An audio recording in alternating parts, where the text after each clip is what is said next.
Malu satu cabang dari iman.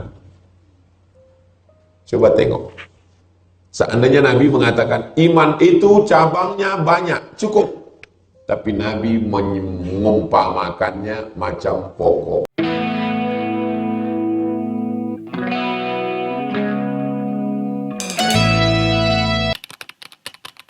Walaupun tak ada salat Jumat. Di sini ada salat Jumat? Tak ada. Ini masjid. Maka kalau masuk ke dalam tetap tahiyatul masjid. Usolli sunnatal tahiyatul surau. Masjid ini. Kalau ada salat Jumatnya namanya masjid jami. Kalau tak ada salat Jumatnya namanya masjid. Enggak pakai jami. Tapi dia tetaplah masjid. Saya bertamu ke rumah orang. Masuk Pak Ustaz. Begitu masuk, disediakannya tilam. Tilam di ruang tamu itu. Di atas tilam itu dibentangkan pula lagi karpet yang paling mahal. Biasanya yang begini-begini ini di Aceh. Orang Aceh gitu yang betang. Belakang itu dipasangkan warna-warni. Sebelah kiri makanan, sebelah kanan makanan tahap apa makanan. Lebih kurang begitulah kita sedang menyiapkan diri kita yang selalu pergi ke masjid. Nanti pas sampai kita di surga, sudah siap aja di sini ada tempat, di sini ada tempat, di sini ada tempat. Aku Pak Ustaz, aku pikirkan tempat makanan asal masuk aja jadilah. Kita berpikir jangan begitu. Kalau di dunia ini kita kan berpikir lengkap. Ada ininya, ada kolamnya, ada tamannya, ada ininya, makanan pun begitu, ada buahnya, ada minumannya, ada dessertnya, ada macam-macam. Kenapa pas di akhirat kita mau pas-pasan? Berarti tak seimbang antara, padahal kita mau fit dunia hasanah, wa fil akhirati hasanah. Qina adzabannar. 124, hadis yang ke-8. Anhu dari Abu Hurairah radhiyallahu anhu. Qala dia berkata, qala Rasulullah sallallahu Nabi SAW bersabda, ya nisa al muslimat, wahai perempuan-perempuan muslimah, la tahqiranna, janganlah jaratun seorang tetangga, tahqiranna mengejek, mengolok-olok, menyepelekan, mengerdilkan, mengecilkan lijaratiha tetangganya. Janganlah seorang perempuan menyepelekan tetangganya. Walau firsina syatin, walaupun hanya meminjamkan seekor kambing. Itu kan perbuatan yang paling kecil itu bagi masyarakat Arab zaman dulu, bertetangga-tetangga. Lalu kemudian dia menganggap perbuatan itu kecil itu. Kalau hanya sekedar ngasih zaman dulu kalau kita musafir haus, berhenti kita di tempat orang membala kambing, kita boleh minta air susu kambing. Sepelit-pelitnya Arab musyrik kafir jahiliyah, itu adat tradisi minta susu kambing itu sesuatu yang biasa. Maka kalau ada orang sekarang ke rumahnya kita tak keluar susu kambing, itu lebih parah dari Arab jahiliyah. Jadi tolong memahami satu hadis itu, jangan lepaskan dari konteksnya. Itulah perlunya orang perlu belajar ilmu sosiologi, antropologi. Bagaimana masyarakat zaman itu? Zaman itu kita bertetangga, tetangga ini punya kambing, ini punya kambing. Boleh dia mengambil air susu kambingnya itu. Boleh dia memakai hewan ternaknya itu sebentar. Bagi mereka itu sesuatu yang sepele. Maka pesan Nabi, wahai perempuan, jangan kalian sepelekan perbuatan kecil, walaupun hanya memberikan manfaat dari kambing kalian ke tetangga. Bukan ngasih kambing, maksudnya ngasih kambing mahal. Ada ngambil manfaat dari kambingnya ini, hal yang kecil sepele maksudnya. Muttafaqun alaih. Kenapa perempuan? Kenapa tak disebut laki-laki? Karena yang paling ribet nih kan, yang kuat-kuat. Hidup bertetangga dan lain. Muttafaqun alaih. Disepakati atasnya. Maksudnya ada dalam Sahih Bukhari, ada dalam Sahih Muslim. Qala al-Jauhari, Imam al-Jauhari ahli bahasa berkata, al-firsinu minal ba'ir. Al-firsin onta, firsin dari ba'ir onta, kal-hafiri minad dabbah. Qala wa rubbama stu'ira fisyah, kambing yang dipinjamkan. Walaupun hanya meminjamkan seekor kambing sekejap, meminjamkan seekor unta, meminjamkan seekor kuda, yang bagi mereka waktu itu sesuatu yang biasa. Zaman dulu yang punya kuda itu orang biasa. Zaman sekarang yang punya kuda ini orang kaya. Dunia ini udah terbalik-balik. Dulu zaman Belanda dulu, zaman atu-atu kita dulu, orang punya kuda biasa, ingin punya mobil, baru luar biasa. Zaman sekarang orang punya kendaraan, motor, mobil biasa. Yang punya kuda baru luar biasa. Maka tak bisa dihukumkan sesuatu dengan sesuatu yang lain di zaman yang berbeda. Tapi substansi maknanya adalah walaupun hanya berbuat sesuatu yang sepele, yang remeh-temeh bagi orang di zaman itu.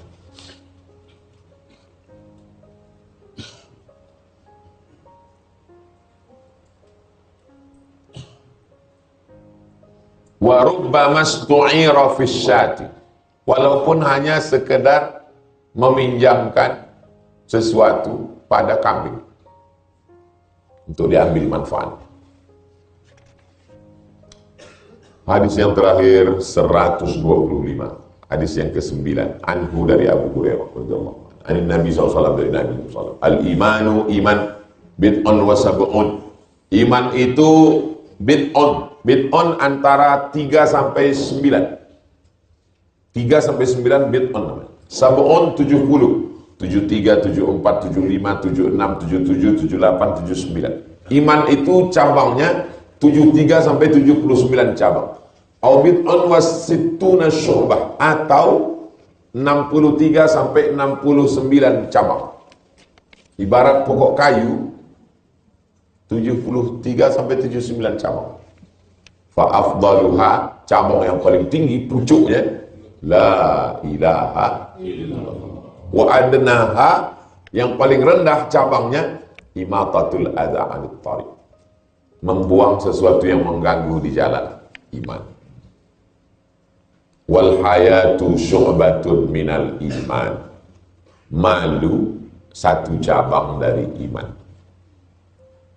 Coba tengok, seandainya Nabi mengatakan iman itu cabangnya banyak, cukup, tapi Nabi mengumpamakannya macam pokok kayu. Bercerita tentang sedekah, pokok kayu juga. Masalul ladzina yunfiquna amwalahum fi sabilillahi kamathali habbah, satu biji, ambatat sab'a sanabil, tumbuh 7 cabang. Wa fi kulli sumbulatin mi'atu habbah, satu cabang ada 100 biji. Bercerita tentang iman, cabang juga. Kasajaratin thayyibah, pokok kayu yang bagus.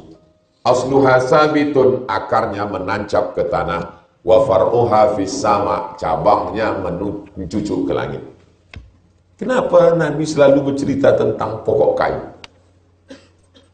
Padahal dia tinggal di tempat yang tak ada pokok kayu. Nabi itu bukan tinggal di Bogor, dekat hutan Bogor, hutan lindung. Nabi itu bukan tinggal di Riau.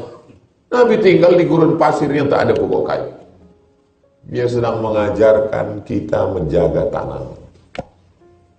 Makanya hutan lindung pertama di dunia di Makkah, Madinah. Orang masuk tak boleh mencabut tanam-tanaman karena sedang ihram. Sekarang lah baru ada, tak boleh potong ini, tak boleh potong ini. Illegal logging. Masuk ke Riau, jangan potong. Apa lagi mau dipotong, udah tak ada lagi. Kau sekolah mana? Sekolah kehutanan. Apa yang mau kau garap? Hutan udah tak ada lagi. Alhamdulillah masih ada hutan lindung kita. Terpelihara lah hutan-hutan. Itulah yang kita masuk tiap tahun, hutan di suku Talang Mama. Menggambarkan sesuatu yang tak nampak dengan sesuatu yang nampak. Iman itu nampak apa tak nampak? Tak nampak. Digambarkannya dengan sesuatu yang nampak. Iman itu 73 cabang. Terbayang kita pokok kayu. Cabangnya 73. Yang paling tinggi cabangnya la ilaha illallah. Yang paling rendah cabangnya membuang sesuatu yang mengganggu di jalan. Dan ada satu lagi cabangnya. Apa dia? Al-haya'u syu'batun minal iman. Malu adalah salah satu dari cabang iman. Muttafaqun alaih. Hadis ini ada dalam Sahih Bukhari, ada dalam Sahih Muslim. Bid'u dijelaskan yang mana? Al-bid'u min salasatin ila tis'atin. Dari 3 sampai ke 9. Bikasril ba dibaca bawah bid'u. Kalau bud'u artinya kemaluan perempuan. Wa fi bud'i ahadikum shadaqah. Jadi hati-hati membacanya. Waqad tuftahu, kadang-kadang dibaca bad'u. Jadi kalau ada ustaz yang membaca al-imanu bad'un, salah tuh Pak Ustaz. Kau yang salah.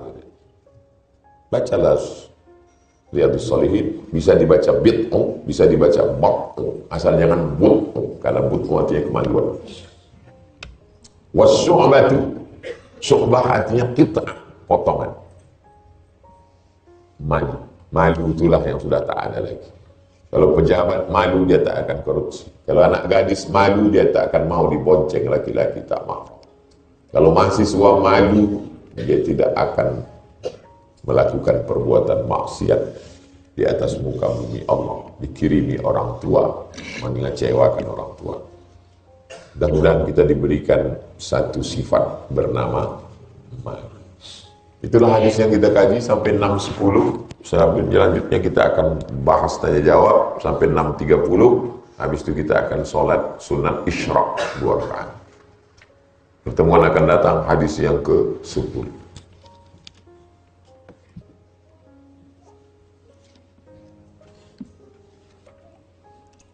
Assalamualaikum Waalaikumsalam warahmatullahi wabarakatuh. Bagaimana cara menghilangkan beban pikiran karena kehilangan orang yang disayang supaya bisa fokus menghafal Quran lagi?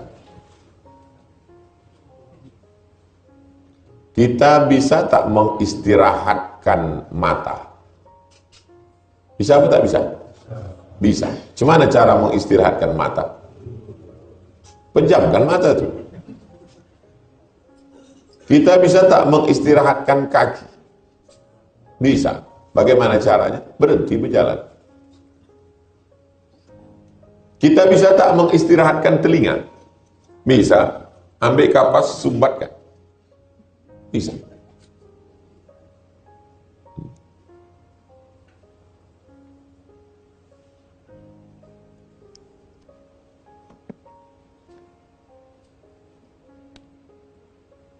Tapi kita tak bisa mengistirahatkan pikiran. Kalau mata bisa, telinga bisa, kaki bisa, mulut bisa, berhenti. Tapi pikiran tak bisa. Cuma untuk mau menghentikan pikiran? Tak bisa.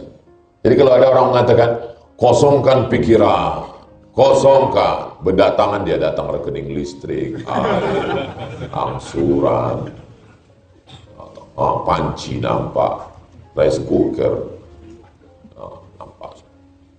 Mana bisa? Kita tidak bisa menghentikan pikiran. Lalu bagaimana? Kita hanya bisa memberi pikiran beban baru. Macam mana saya supaya tak terlalu teringat dengan mak saya? Saya kasih pikiran saya beban baru. Maka pikiran saya sibuk macam mana supaya anak-anak tahfiz ni cepat hafal. Macam mana supaya anak-anak ni bisa gratis. Macam mana nanti kalau dia tamat, dia bisa kuliah, dia bisa kerja. Ustaz Allah, anak-anak yang sekarang sedang kita kuliahkan, berarti 3 tahun lagi dia mesti balik ke Talang. Selama 3 tahun ini, kita bangunkan pondoknya, dapat tanah, buatkan kelas, kita buatkan asrama untuk santrinya, kita buatkan rumah dinasnya. Karena nanti tamat dia sekarang sedang kuliah nih, tamat dia balik, cuman dia mau berbini, rumahnya tak ada. Mesti kita buatkan rumah dinas, sementara dia punya rumah sendiri. Kita mesti carikan guru gajinya, kerjasama kita sama Basnas. Jadi pikiran ini, kita tak bisa mengosongkan pikiran. Kita hanya bisa mengalihkan ke pikiran. Mau fokus menghafal Quran, orang tua baru meninggal. Cuma maka alihkan pikiran baru. Aku mesti menjadi penghafal Quran. Setelah menjadi penghafal Quran, aku mesti jadi sarjana supaya punya ijazah. Setelah itu aku akan buka rumah Quran, aku akan punya murid, aku menulis buku metode tahfiz Quran, pahala atau almarhumah mengalir. Mesti begitu cara pikir. Aku mesti buat sekolah tahfiz Quran, anak-anak nanti menghafal Quran, pahalanya mengalir. Kita tidak bisa membuat pikiran berhenti berpikir, tapi kita bisa memberi pikiran beban yang baru. Pergi ke rumah kiai, kiai, tolong kasih saya zikir, tolong kasih saya supaya pikiran saya tenang, masalah saya banyak. Kata kiai, pulang ke rumah, nanti baca istighfar 100 kali, salawat 100 kali, la ilaha illallah 100 kali. Di jalan dia bingung. Apalah. Sampai pulang ke rumah, dicobain. Astagfirullahaladzim, astagfirullahaladzim, astagfirullahaladzim, astagfirullahaladzim, astagfirullahaladzim. Allahumma salli ala Sayyidina Muhammad wa ala ali Sayyidina Muhammad. Allahumma salli ala Sayyidina Muhammad. Betul. Setelah itu alhamdulillah tenang. Kenapa? Karena waktu orang berzikir itu, yang tadi itu berhenti. Kalau antum pergi ke Jalan Ahmad Yani, jumpa psikiater, antum tak dikasihnya zikir, dikasihnya daftar obat. Obat ini dimakan sebelum makan, ini dimakan setelah makan, ini makan sedang makan, ini seperempat, ini sepertiga. Sesumpit obat itu. Antum makan, antum pun tertidur. Antum bangun, dia datang lagi. Maka dengan pengajian, kita sedang mengalihkan pikiran. Antum sedang stres, depresi. Begitu antum ikut pengajian, Ustaz tuh cerita tentang Nabi Musa dikejar Fir'aun. Oh, aku baru dikejar debit kolektor. Belum seimbang sama Fir'aun, gitu deh. Besok datang debit kolektor. Kapan kau bayar?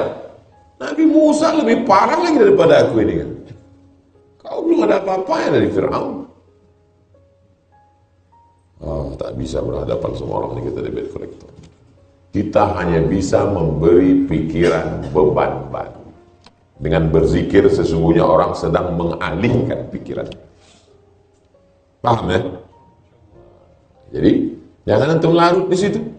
Kalau larut di situ hanya tenggelam dalam kesedihan. Macam orang masuk dalam lumpur hidup, ditelan dari dalam makin larut. Mau menikah, sudah digadang-gadang dari semester 1. Pas habis KKN semester 7, mati dia. Antum larut dalam kesedihan. Menikahlah. Kalau antum menikah, sampai cinta antum ke orang antum cintai, akan lahir anak-anak yang soleh dan solehah. Kalau antum jatuh cinta, cinta antum tak sampai, akan lahir puisi-puisi dan cerita yang indah. Seperti tenggelamnya kapal Pandawi. Assalamualaikum warahmatullahi wabarakatuh. Waalaikumsalam. Semoga Ustaz selalu sehat. Amin. Apabila kita menyingkirkan batu, duri di jalan itu untuk akses orang ke tempat maksiat. Apakah perbuatan kita itu menyingkirkan batu, duri itu terhitung pahala, Pak Ustaz? Antum guru mengajar orang membaca, tiba-tiba 50% murid antum itu jadi koruptor. Apakah antum dapat dosa dari murid antum? Dia sedang mancing anak, Ustaz ini bisa tak jawab? Antum dosen di jurusan sains teknologi. 30 murid antum di kelas itu, 29 jadi hacker. Perampok bank, penjahat. Membuka website macam-macam. Satulah cuma jadi orang baik. Apakah antum jadi dapat dosa? Tidak begitu cara berpikirnya. Antum buka rumah makan. Buka rumah makan. Yang makan di situ perampok, pencuri, koruptor, penjahat. Lalu antum jahat. Tutup semua rumah makan minum. Ya? Tak begitu cara berpikir. Kita buat baik. Kita buat baik. Pikir baik, cakap baik, buat baik, amal baik. Datang orang tak baik, mudah-mudahan kita doakan dia menjadi orang baik. Bersedekah kita. Besok pagi dikasih tahu orang. Ustaz ngasih dia sedekah. Itu orang kaya tuh Pak Ustaz. Tuh apa Ustaz sedekah sama dia? Ustaz ngasih dia kemarin duit. Itu pezina dia tuh Pak Ustaz. Apa kata Nabi? Bersedekah kepada orang kaya. Ternyata dia kaya. Mudah-mudahan dia jadi orang dermawan. Berpikir dia. Orang tuh biasa-biasa aja bisa dia bersedekah. Masa aku? Bersedekah sama pezina, mudah-mudahan bertaubat dia. Aku makan duit orang baik. Masa aku buat jahat? Jadi antum kalau mau ngasih bubur kacang hijau, kasih aja. Tak perlu tanya, kau orang baik atau tak baik? Mudah-mudahan dengan bubur kacang hijau itu baik. Kita kasih dia bubur kacang hijau, tenaga dia dipakainya berzina, berdosa kita bosan. Kau ini mau ngasih atau tidak? Kalau mau kasih, kasih aja. Kalau tidak, tak usah berdalil-dalil.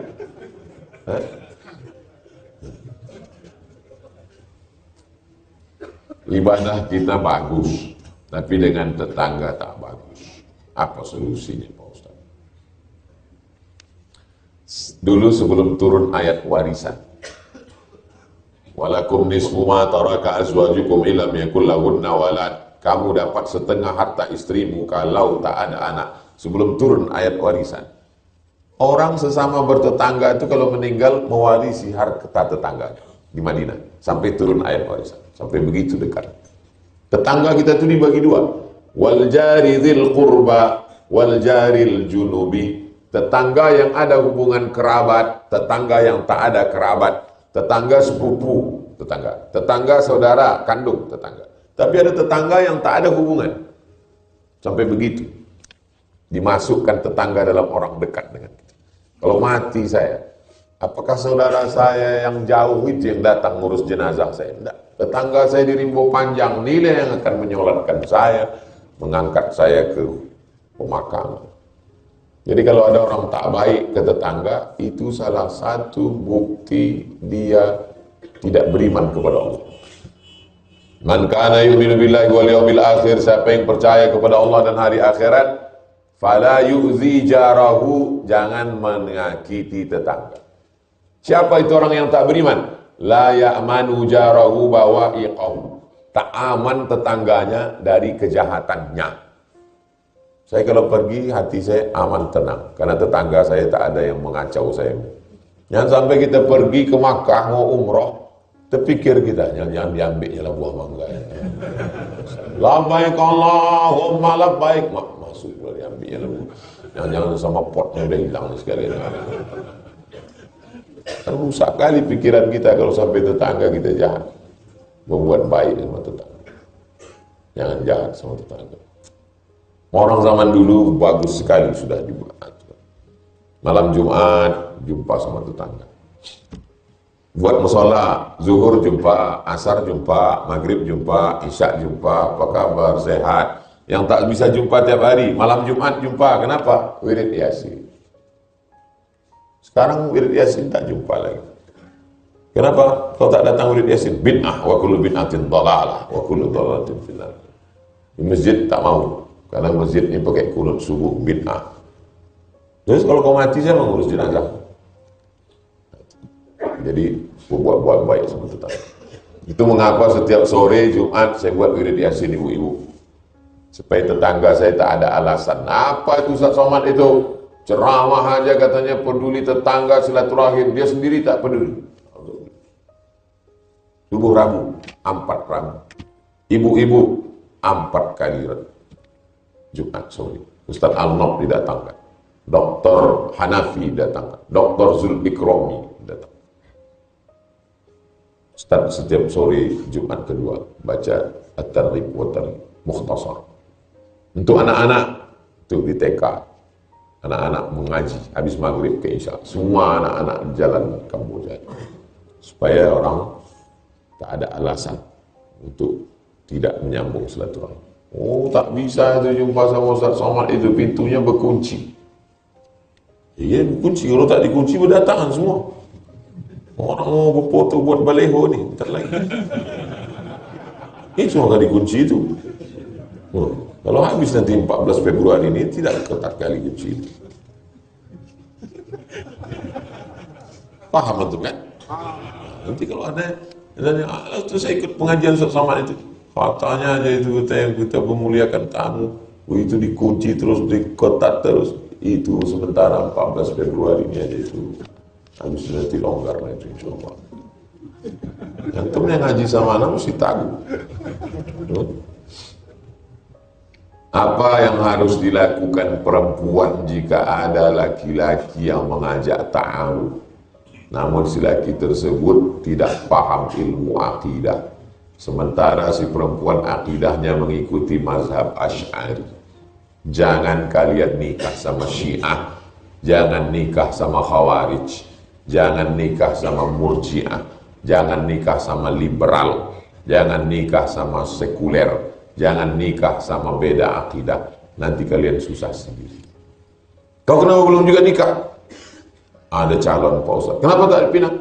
Beda keyakinan Pak Ustaz. Beda agama? Enggak. Terus saya yakin dia tak yakin. Awak sangka beda aja. Rupanya dia yakin, cewek itu tak yakin. Ini ada keyakinan kata dia. Nah, jadi antum payah nanti antum.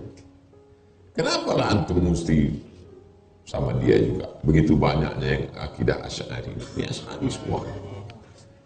Grup, ikut ke grup. Nama grup nanti ditampilkan, ini nama sekian akidah Asy'ari, ini akidah sifat 20.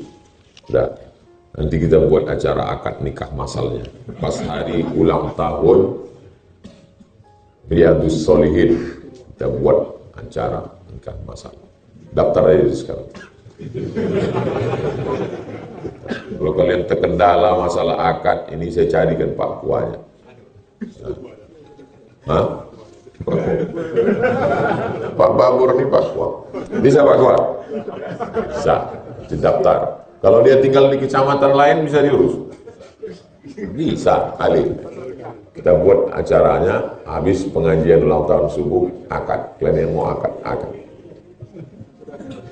Kalau ada calon perempuan tuh menolak, rekamkan. Nanti kita buatkan video. Saya tanya, Pak, Bapak terima nih orang baik. Kalau tak Bapak terima, siap-siap jadi anak gadis lapuk anak Bapak.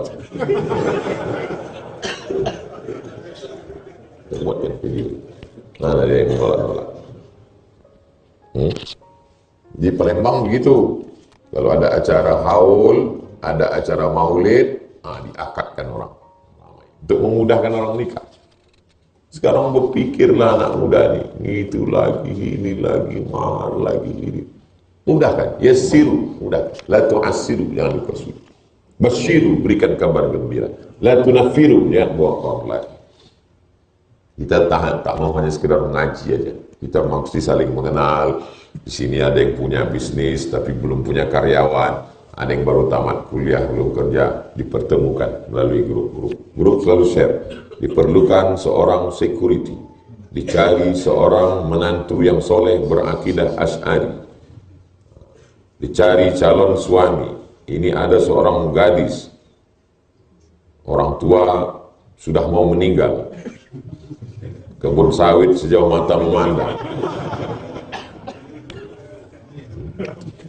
Itu Itulah guna kita ngaji nih, mempertemukan orang baik dengan orang baik. Orang baik ini mesti kita jumpakan. Kegiatan sehari-hari saya jualan dari jam 5 sore sampai jam 4 subuh. Setiap selesai jualan saya mengerjakan sholat sunat taubat. Habis jam 4, jam 5 azan subuh di Riau, berarti 1 jam dia kosong, dia sholat sunat taubat. Habis itu sholat sunat hajat. Habis itu sholat sunat tahajud. Habis itu sholat witir. Kurang ini, sholat sunat wudhu dulu. Sholat sunat wudhu, sholat sunat taubat, sholat sunat hajat, sholat sunat tahajud, sholat sunat witir. Dilanjutkan zikir menunggu waktu sholat. Zikirnya istighfar 100, salawat 100, la ilaha illallah 100. Apakah sholat yang saya kerjakan itu sah, Ustaz? Sedangkan saya tak ada tidur sama sekali. Pendapat yang pertama, kalau ada tidurnya namanya tahajud. Kalau tak ada tidurnya namanya qiyamul lail. Pendapat yang kedua, makna tahajud adalah sholat yang dilaksanakan dari isya sampai subuh. Habis azan isya, sebelum azan subuh, sholat yang kau laksanakan itu masuk kategori tahajud. Dua gendangnya. Kalau tak tahajud adalah qiyamul lail. Jangan berhenti, terus laksanakan. Bagus. Dia kerjanya jam 5 sore sampai jam 4 subuh, masih sempat sholat, sempat zikir, habis subuh baru tidur. Hari Rabu, habis subuh tetap ngaji. Habis sholat sunat isyraq, tidur.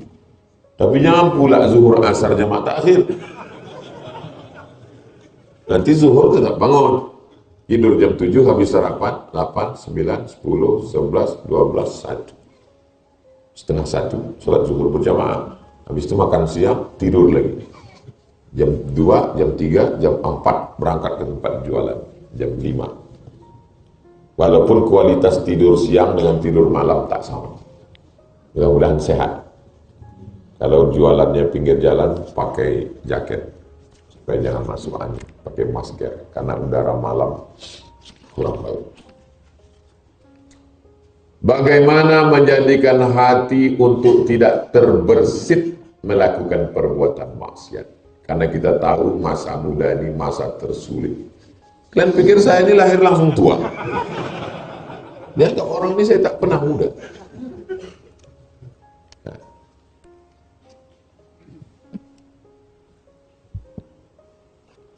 Tebal diktat di Al-Azhar itu antara 200 sampai 300 halaman. 200, 300, 200, 300. Satu semester ada 7 mata kuliah.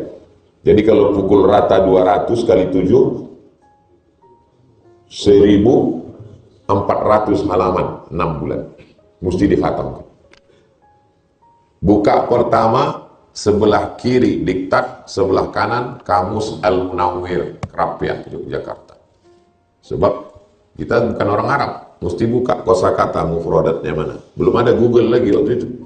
Bukan macam anak sekarang, enak, Google Translate. Nah, cari. Dicoretlah buku itu pakai pensil. Baca pertama. Baca yang kedua, digaris. Yang penting merah. Yang kurang penting hijau. Yang agak penting biru. Yang tak penting tak usah garis. Nah, baca yang ketiga, buat ringkasan. Saya tak bisa membaca buku tebal-tebal, sakit kepala saya. Saya suka meringkas. Saya ringkas kecil. Gitu cara saya belajar. Kalau sampai aku tak lulus, putus beasiswa. Kalau 2 tahun aku tak lulus, DO dari Al-Azhar. Balik ke kampung, malu. Mana sempat kita pikir macam-macam. Iya Pak Ustaz, tapi di Mesir kan tak ada cewek cantik. Orang Mesir itu, kalau jalan 10, 11 yang cantik. Bayangannya pun cantik. Kan macam orang kita. Tak usah kita sebutkan, body shaming. Jadi, kita tak bisa mengosongkan pikiran. Habiskan untuk belajar. 4 tahun saya di Mesir. Tak pernah saya pacaran. Karena tak dapat. Andai saya dulu kuliah di UIN, mungkin playboy cap tupai juga. Lompat sana, lompat sana. kuliah pakai motor, Mesir mana pakai motor. Jadi saya diselamatkan oleh keadaan. Selamatkan saya. Andailah saya hidup sekarang kuliah pakai motor, pakai handphone. Dulu mau kenalan sama perempuan mana kita berani. Mau dekat perempuan udah menggeletak lutut dulu. Sekarang tinggal tulis saja, hai. Buaya itu kalau dia di air ganas, tak ada basa-basi. Tapi kalau udah naik ke darat, hai sayang. Jadi kalau hari ini saya waktu masuk ke perpustakaan IAIN Susko depan musola di Jalan Pelajar Sukajaya, saya buka majalah tahun 96, sekarang 2023, 27 tahun yang lalu. Nanti tahun 2000 akan ada namanya internet. Internet itu akan merusak anak muda kita, karena anak muda bisa mengakses apa saja. 27 tahun yang lalu. Waktu saya baca itu, berarti nanti tahun 2000 udah rusak semua anak muda Indonesia. Sekarang 2023, anak muda datang membaca Riyadhus Shalihin di dalam hutan rimbo panjang. Mana prediksi orang seperempat abad yang lalu bahwa anak muda akan jahat? Dibuatkan mereka YouTube biar supaya orang jahat. Orang nonton pengajian melalui YouTube. Dibuatkan TikTok biar supaya orang jahat. Solawat masuk TikTok semua sekarang. Dibuatkan WhatsApp supaya orang jahat mengirim video, mengirim gambar. Melalui WhatsApp, orang punya grup WhatsApp Riyadhus Shalihin. Jadi kalau ada orang mengatakan, dunia ini Pak Ustadz makin jahat, kau yang jahat. Dunia ini baik-baik saja. Buktinya, anak muda masih tetap mengaji. Tak terpikirkan orang 25 tahun yang lalu, orang akan datang mengaji baca Riyadhus Shalihin. Dulu dianggap orang akan hilang ini maulid. Maulid sekarang, maulid Simtul Durar, maulid Barzanji, maulid Diaul Lami, pencinta para habaib. Dunia ini tetap baik, orang baik tetap ada, pencinta habaib banyak, pencinta maulid banyak. Oh, bondong-bondong. Sekarang di Mesir udah 15.000 orang belajar. Dulu zaman kami cuma 2.400. Jadi kalau disalahkanlah zaman, saya ini jahat karena zaman sekarang Pak Ustaz. Kalau hidup di zaman Ustaz dulu saya juga baik. Oh, jadi hantu. Kalau hidup saya zaman Nabi, mungkin saya sahabat Nabi. Kau ini kalau hidup zaman Nabi, Abu Jahal, Abu Lahab. Buktinya, yang baik zaman sekarang, walaupun zaman Eden, zaman hantu, zaman setan, kata orang, tetap baik juga. Jangan salahkan zaman, salahkan orang. Apa hukumnya kalau minta dana untuk membangun masjid? Ini menyindir papor gitu. Nanti sebelum dipasang, tanya dulu pengurus ini, panitia kajian Riyadhus Shalihin, tanya dulu. Jangan pas sudah dipasang, bulan depan dibuka pelebaran masjid kan Basir. Tanya dulu.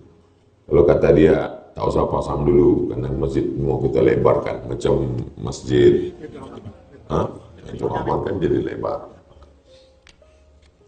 Tanya dulu, musyawarah. Jangan saya ikut juga ngurus ini. Banyak kali lah yang mau saya urus. Cukuplah kalian aja. Yang mau daftar ke Papua, daftar ke ini. Ada semua masing-masing di sini. Ada pengurus kajian Riyadhus Shalihin. Kertas terakhir.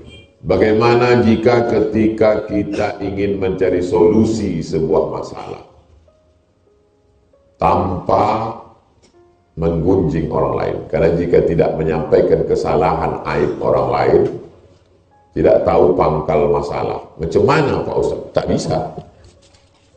Makanya dia tidak disebut gunjing, dia tidak disebut ribah kalau dalam 3 hal. 1, saksi di pengadilan. Apakah saudara melihat si Fulan pacaran?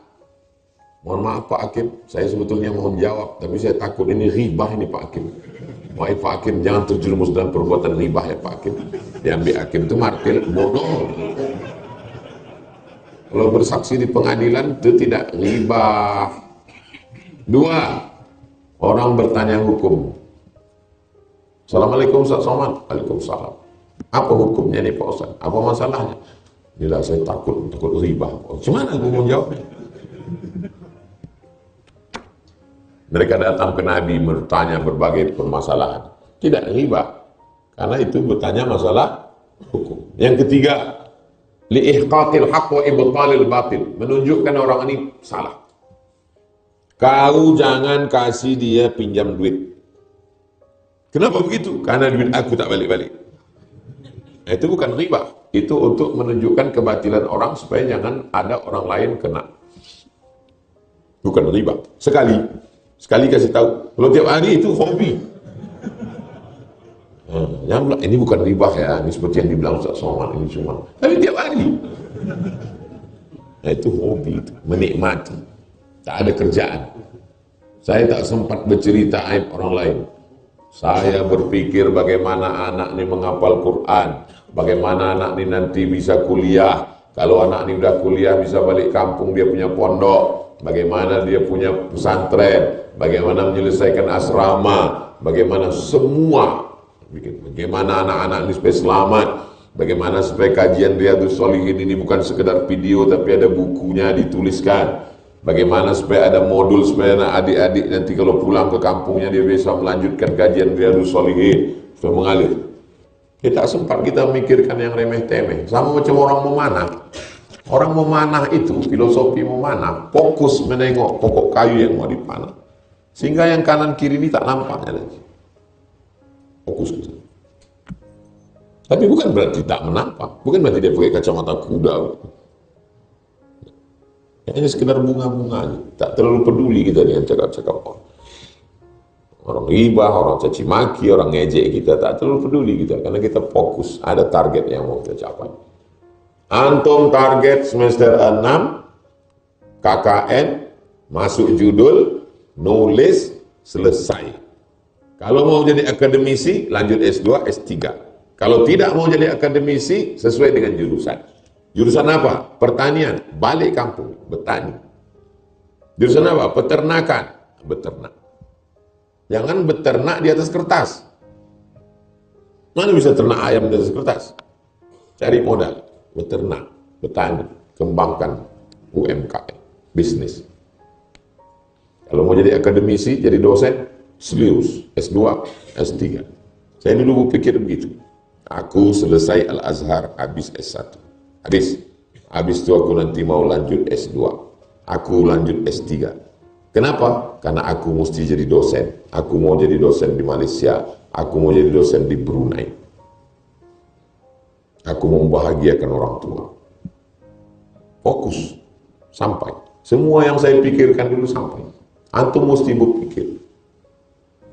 The power of mind, kekuatan pikiran. Sekarang ada yang presentasi the power of imagination, kekuatan imajinasi. Jadi saya dikasih tahu, kita mesti membuat kalender 20 tahun ke depan. Saya waktu dikasih tahu orang suruh buat kalender 20, saya diam aja. Karena di laptop saya itu kalender saya sampai 2040. Ini saya buat ini saya buat ini saya buat ini. Jangan sampai mati langkah. Hidupnya macam main catur. Kemana langkah kau? Ya terserah Allah aja lah. Tutuplah papan catur, mati aja lah.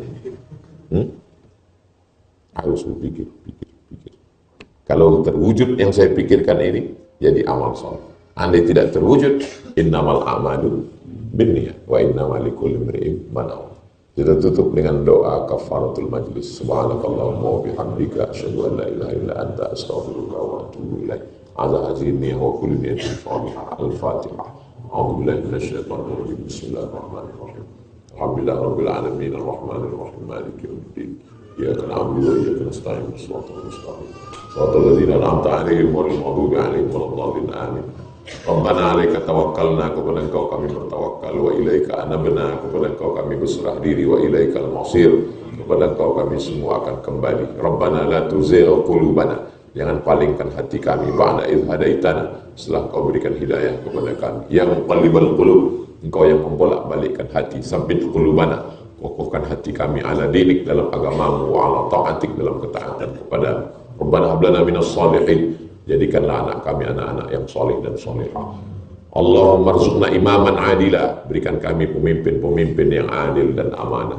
La tusallit alaina bidhunubina man la yakhafuka wa la yarhamuna, jangan Kau angkat orang yang tak takut padamu dan tak sayang pada kami.